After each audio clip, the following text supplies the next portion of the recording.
This video is brought to you by Mini Prints. Visit miniprints.com and check out all the 3D printed super detailing parts they offer. Take your layout to the next level of detail. They're the resin. Your layouts look so detailed. That's miniprints.com.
Hi everybody, thanks for joining us today on Keeping Track. I'm going to be doing an unboxing of the brand new Evolution Express set. This just came out this past year. I currently have the Super Empire Builder with the DT402 controller. So I'm going to basically be upgrading here. I'm going to show you everything that's in the box, what you get, how to set it up, and how we use it.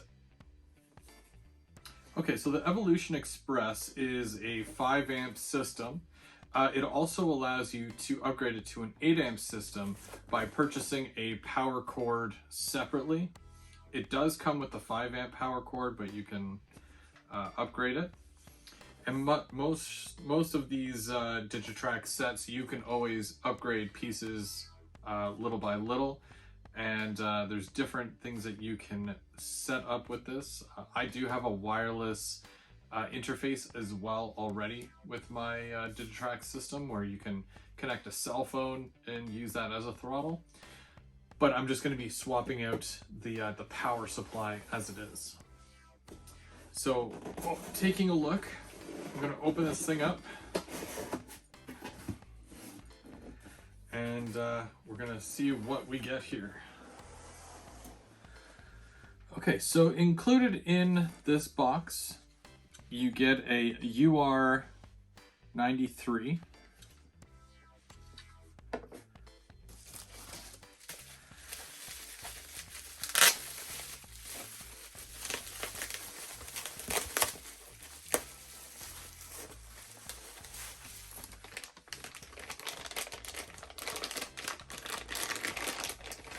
You get the DT602D controller.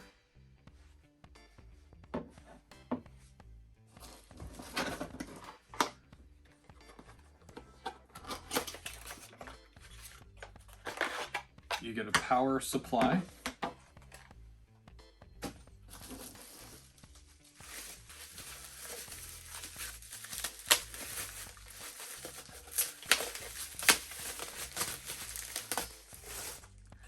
You get the LocoNet DCS 210, which is your amp system.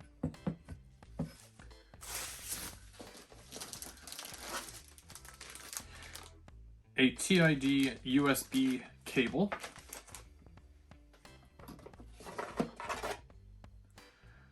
Another connection cable.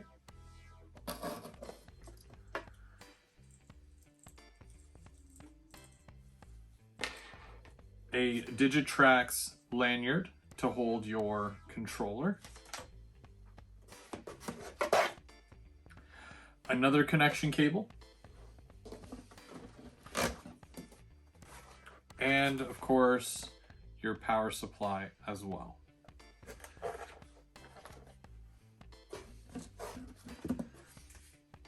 And don't forget your setup manual. Okay, so let's take a look at everything individually, and I'm going to show you exactly how this works. So for the DCS 210, This is where you would plug in your power supply, which is noted as the PS615, and that's where it plugs in. And then that plugs into the wall. That's how this gets power. You've got a number of ports here that do a number of different things.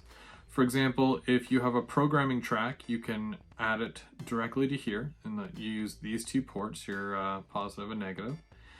And then for your actual track itself, you'll use these two ports here. This does give you the option, using this USB cable, to plug a computer right into your system.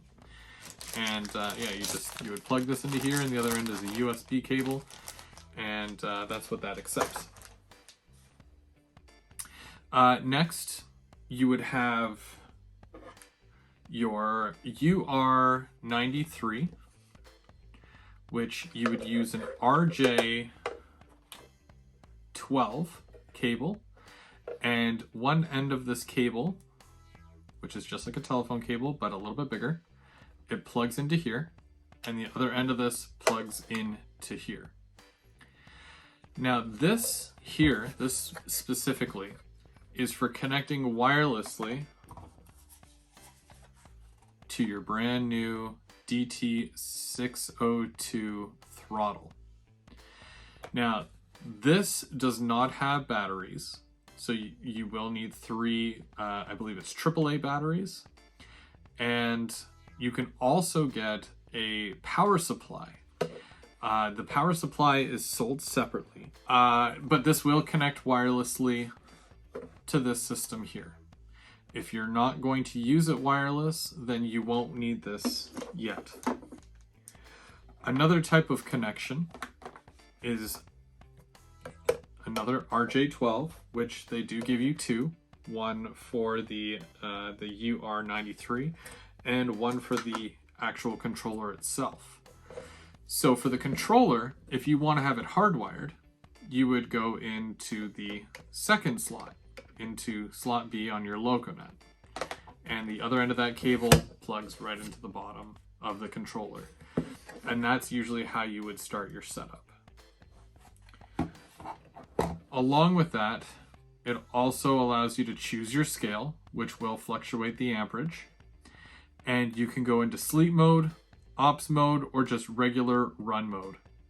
I'm going to set mine to HO scale and just run. And that's usually what I keep mine at.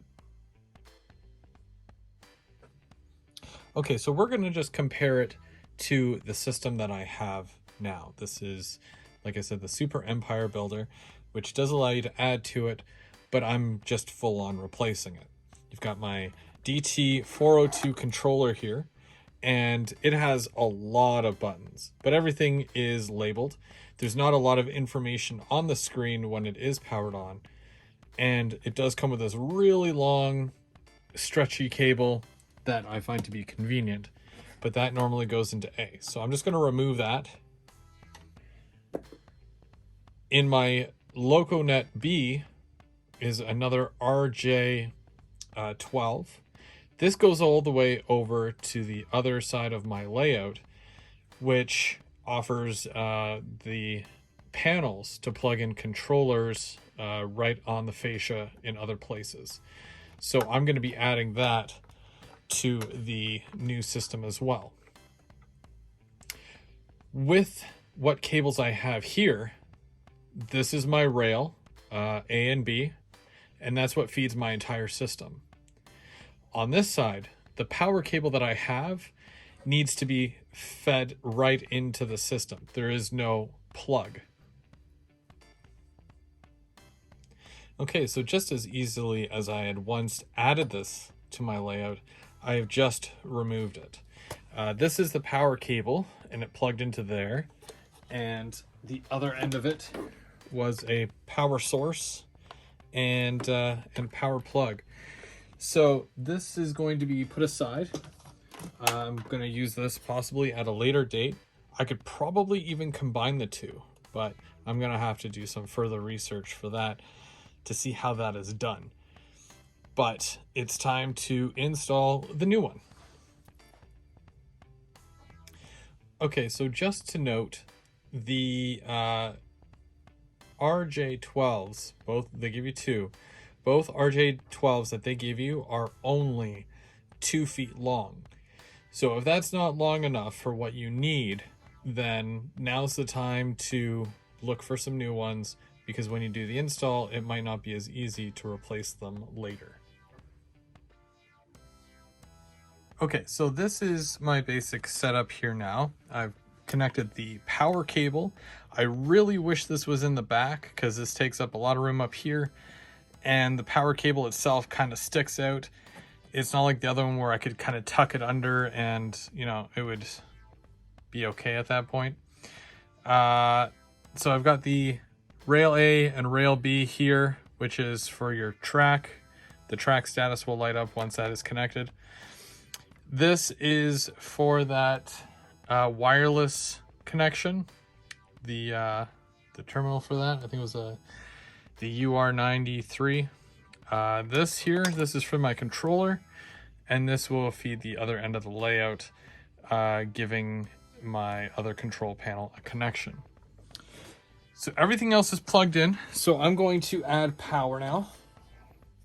I've plugged in my power cable. You can see everything lights up here.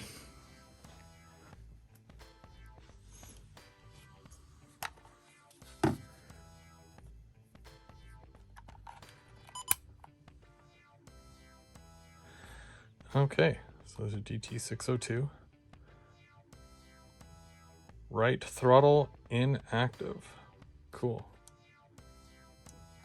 So just by changing that left and right, and it's looking for 00 or 03. Cool. Okay, so we've got it plugged into the console, and it's just as easy as pressing this little button here that's in the shape of a locomotive. Then you type in the number of the locomotive, and then you push the little locomotive button again. And that will call up whatever locomotive that you're looking for. I've got my M420 here on the track, so I'm going to go ahead and I'm going to start it up. And that's just done in the normal way where you push F8. I'll be able to turn on the lights by pressing 0. And then, of course, ditch lights and whatnot as per all the functions all around here. Okay, so now working with your different functions. Most locomotives have more than 9 functions. So the button up here that says A, and right above it, it says you're in function 00, which is the first 0 to 9 options. But when you press A, it goes function 10 plus, which will be 11, 12, 13, 14, 15, 16, 17, 18, 19. Then when you press it again, you've got functions 20 plus, so 20, 21, 22, 23, and so on, depending on how many actual functions your locomotive has. And then you push it again to cycle back to your first ones. And it always shows you right above here which ones are active. So there's your 10 through 19 and 20 through 28. And they'll be highlighted as we go back because my headlights are on. It is more or less lit up for 0, which is really neat. And it's very, very easy to switch through your functions. Unlike with the other controller, you would have to push the function button and then 1 quickly, or function 2 quickly, in order for it to switch over to the 10 plus or 20 plus. So there's some definite improvements in that area. Do you want a quick way to see all your functions all on one screen and to see what's active? Press the C button, and that will give you 0 through 28, and it'll tell you right away what is active and what is not. And then press it again, and it'll shrink back to the 0 to 9. Okay, so let's say you're using a locomotive, in this case 3052, but you want to quickly pull up one of the last locomotives that you used. Press the train button, then B for recall. It'll show you the last 10 locomotives and their respective numbers that you used. If I want 03 back, I would press 0. Yeah, I want to steal it. And then we can go ahead and use it. And it will always store the last 10 locomotive numbers that you used, which is also perfect for creating an MU, which is where you connect 2 or more locomotives together to run in sequence. Now, there are a lot of other options with this controller. For example, throwing switches right from your controller. Now, I don't have that set up here, as I have all the push buttons on the fascia. I always found it easier just to have them active and ready to go for anybody who wants to use it, opposed to everybody trying to figure out what switches for what, what numbers for what switch. So there you go. It's very, very easy to use. It'll allow me to run multiple locomotives at a time. The shape is really neat. It's got a good grip to it. I just need to find a specific pocket for it, because the standard for the other pocket just wasn't big enough. It is a bit of a bigger controller. And like I said, the knobs themselves, they are very sensitive, and because they're so close to the edge, you run the risk of, hitting something and making your locomotive go fast or slower or even stop without, if you're not paying attention. So, but it's just as easy as a couple of presses of the buttons, and make sure you read your manual, because there's a lot more there that I'm not even mentioning. You'll just have to take the time to fish through and, learn some stuff. I just wanted to give an overview of this actual controller and the setup of the set. But that's basically it. That's how you would get started with this DT602 controller. And it's not even wireless yet. Now, I did find that you could get a longer cord, and they're about $20, and I believe it's a good 3-4 feet, but because it's stretchy like the other one, the curly cords, it probably goes a little bit further. So you can always add that on at any time, or you can do the whole wireless thing. I still haven't added batteries yet because I'm old school, so I haven't really adapted the whole wireless to it yet, but I will.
Okay, so as the box will state, it does have a very friendly user face on their controller. I wasn't too sure at first because of the layout of it. There's definitely a lot less buttons compared to the other controller, but these ones are clear. They light up, which is great, especially if you have a dark space or not enough light, or if you want to do a night running session. The knobs are big, but I do find that they will, if it's rubbing up against something, it could definitely, send your locomotive flying or put it to a complete stop without you actually knowing. So even though the knobs are great, there is, room for error there. I would like to see something going around the actual piece itself so that you're not bumping it by accident. The screen is nice, it's clear, and it's very easy to read. There's 29 available functions in total, which is function 0 to 28, which again, you know, it covers your lights, your sounds, your horns, everything, even if it has bonus sounds as well. There's a clear off and on button. The buttons that are labeled A, B, C, D, E, and F, they do have their functions, their, you know, whatever they represent, but I wish it was a bit more clear, because unless you read the instruction manual, you don't know. But you should always read the instruction manual. You can store up to 9,000 locomotive addresses. That's a lot of locomotives. I don't have that many, but it's good to know that I can always expand and get more locomotives in the future. Unless my wife is watching. Now you can also program turnouts with this, and you can control turnouts.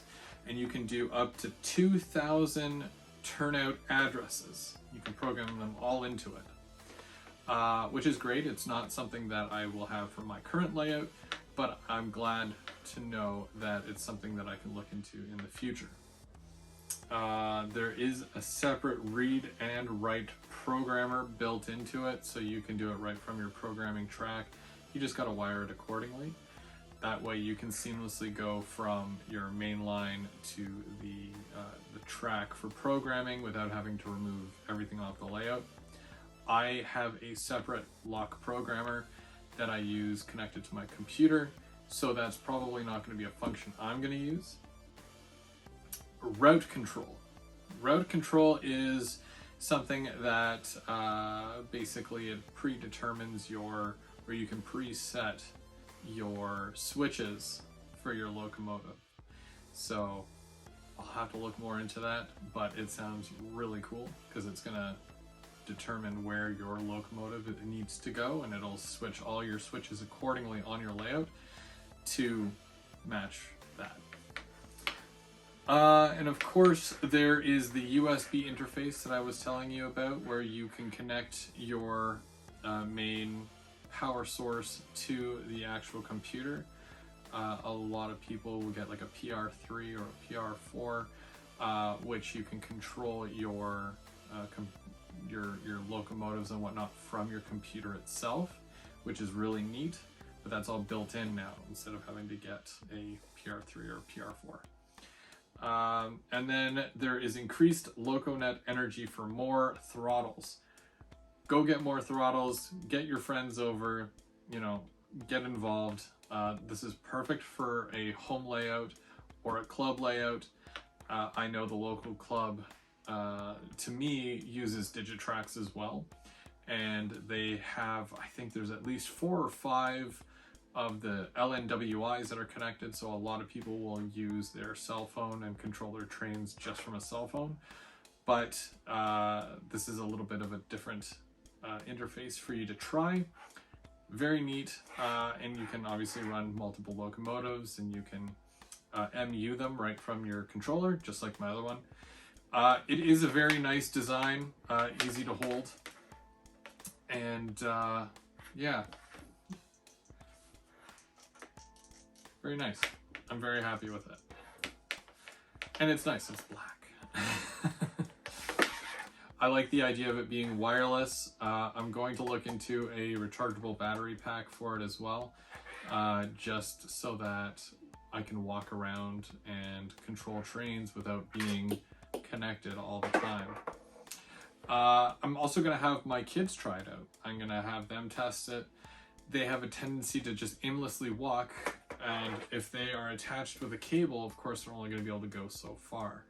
So they want to be able to follow the trains around and watch them go in and out. And of course, because I've got a 3-level layout, you know, they have to go up on stools to see the 3rd level, and sometimes in some cases the 2nd level as well. So I'm going to have them test it out and see what they think as well, and I'll let you know. But yeah, brand new, and I think that Digitrax did a really good job on this, and they keep growing, keep expanding and updating their products, and they all work together. I think that's one of the biggest things. You can get a bunch of different Digitrax sets and they all work together, which is awesome. And of course, I'd like to thank friend and fellow GVO crew member Trackside Mike for providing me with this set today so that I can share this with all of you watching from home. More keeping track coming up next.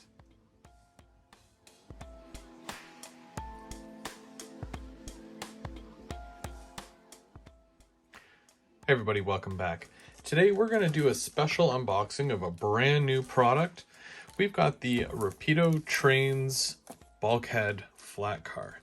Now I've got this ONR in the yellow and I've got a CN in the brown. We're going to unbox these. As you can tell, they have never been opened because they are still sealed in their plastic, and we're going to take a look. This is a brand new tooling for Rapido, so I'm very excited to see how these work. Well, you guys know that I'm a sucker for ONR, so I'm going to start with this one. As you can see, it's sealed, it's still taped, brand new. These just arrived in stores these past weeks, so still such a very new product. Like I said, it's never been done by Rapido before, so we're going to take a look. Now, there was a lot of different road names that were available as well, besides the Ontario Northland here and the CN. There was also CP, 2 versions of CP. I believe there was a BC Rail as well. This ONR, I didn't even know Ontario Northland had these. So I was very surprised when I had seen that they had these bright yellow, almost TTX looking cars. Very intrigued, so I'm like, well, I might as well get a couple. So to give you a bit of variety, I decided to get a CN one as well because I run CN and Ontario Northland. In the box, of course, you get your Rapido sticker. I've got like a million of those now. Ooh. You get some extra little detail parts. And you also get a little info sheet about your 66-foot bulkhead flat car. And on the other side is the exploded parts diagram. Very nice. Okay, so for starters, this box here, this is a very average looking box for Rapido. No changes in 2023 as far as the color of the box or the appearance. They've got the same information as always all over it. And as for the packaging, they're doing something a little bit different this time, where there's a big piece of foam in here to kind of hold it in place.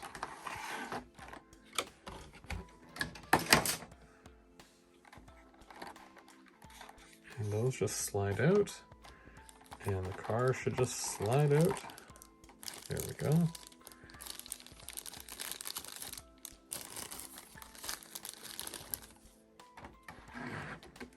Very nice. All right, so now that it's out of the package, we're going to take a good look here at all the features and details of these cars. One of the biggest things that I want to mention here is the wood deck. Just like the real thing, there is a wood, and it looks like it's laser cut, so there's laser etchings into the actual wood there, which is a very nice detail, especially when you weather this. It'll bring out all those lines so much more, which is it's great. And the end detail, I'll just show you here. Very nice. You got your printing right at the top, O and T. And you've got all the little tie-down rivets and your separately applied grab irons, step ladder, brake wheel, and that there, it feels metal, so that might be brass. And you've got your Rapido coupler, and this car is nicely weighted. This part here is metal, so that's where all your weight comes from. And you've got very minimal piping on the underside, but that's okay. These cars do not require a lot of underbody detail. Most of the detail that you're going to see on these cars are on the bulkheads themselves. Now, a good thing with bulkhead flat cars, when you're doing loads on a flat car, especially if you have, let's say, a tanker car right here, the reason why they have these bulkheads is so that whatever you're carrying doesn't go crashing into the thing right in front of you here. So let's say if you have a load of pipe, and the pipe is tied down, but if this wasn't here, and let's say the train hits a bump or it crashes for whatever reason, and the pipe goes flying forward, it won't pierce or break the car that's in front. It won't damage it. Where these bulkheads here would take the hit. So that's really what the bulkhead is for. So very nice. It's nicely weighted throughout, and it's a fairly long car for what I normally run, but it's still nice nonetheless. And I'm sure that it will roll really nice with these. I think they look like 100-ton trucks, but I might be wrong. But they always have really nice wheel sets and nice trucks. The color is really nice. I need to dull this though, because it's very shiny. It definitely needs to be weathered. And all the printing is very legible. And looks good overall. So let's take the CN one out of the package now, and we'll take a look at the CN variant.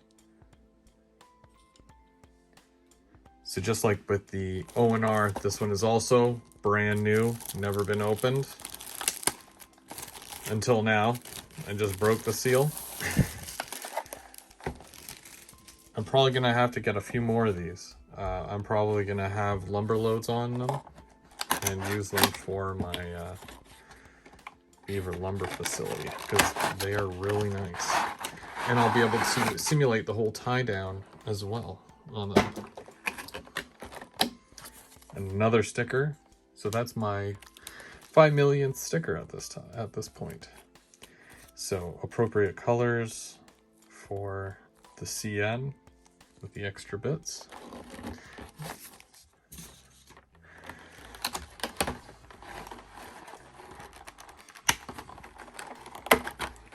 I also can't wait to get these over to the track and try them out on the track. I'll show you that too.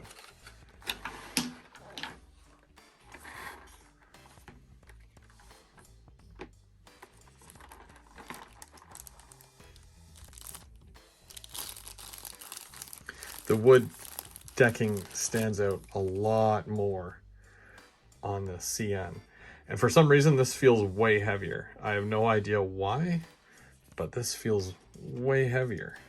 Oh no, they're about the same. Okay, never mind. I don't know why it would be different or feel different, but yeah, let's take a look and get a closer look at this Canadian National. Okay, so here we can see an up-close look at the Canadian National bulkhead flat car. And we're gonna look at all the sides of it here. There's your wood top. The wood really stands out very nice on the CN brown here. You can see the printing, very legible. Canadian National, plate C. Does that say, oh, I thought it said lover and something. Sills, lover and sills. It just says L over end sills. That could get confusing. There's your brake wheel. And I think the nicest detail are all the little bits right along the edge here. And the way the wood goes right along the top. It's a very, very nice car. Now, if you're accustomed to changing out the couplers to KDs, that would definitely be an option here. And of course, your coupler cut lever.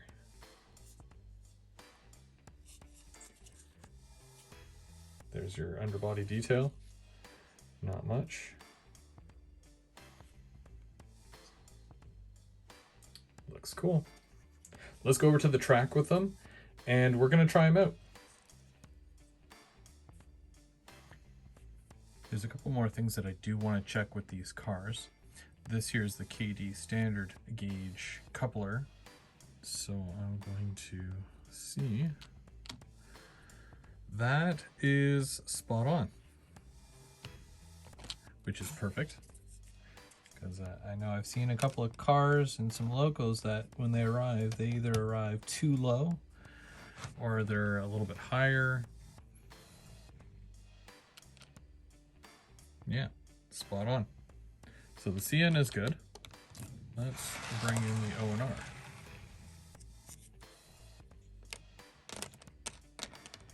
Now, I'm not sure if they check every single set when they're in the warehouse. But if you paid me to do it, I would sit there and do it. That one's good. Just making sure all the couplers are the right height. Perfect. The next thing that I'm going to want to check is the wheels. Got my trusty Otter Valley wheel gauge here. And that looks good. I don't foresee there to be any issues, because I haven't had any issues with them going around the layout. But I always like to check just to make sure.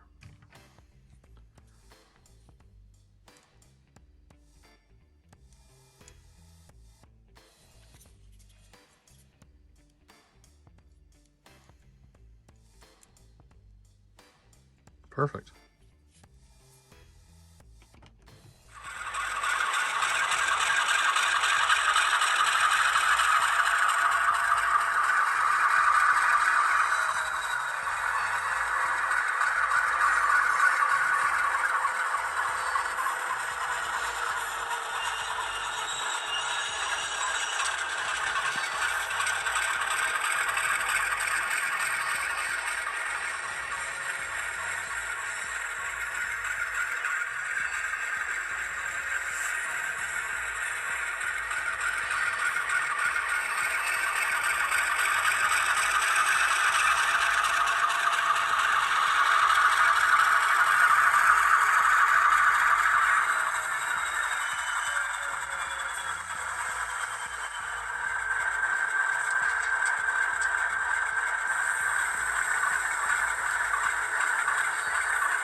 All right, so we went over the unboxing and running around, the coupler height, and also the wheels to make sure they're engaged.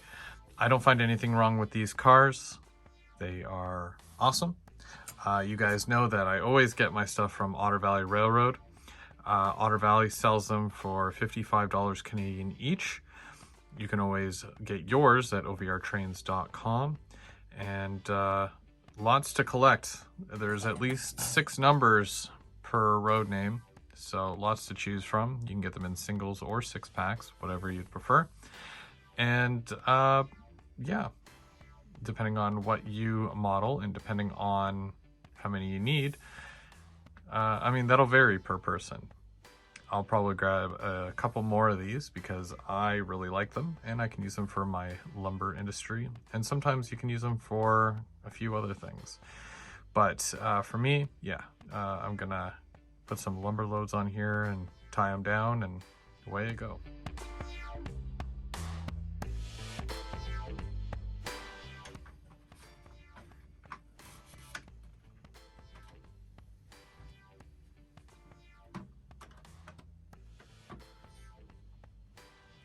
Well, that's a wrap on keeping track for March of 2023.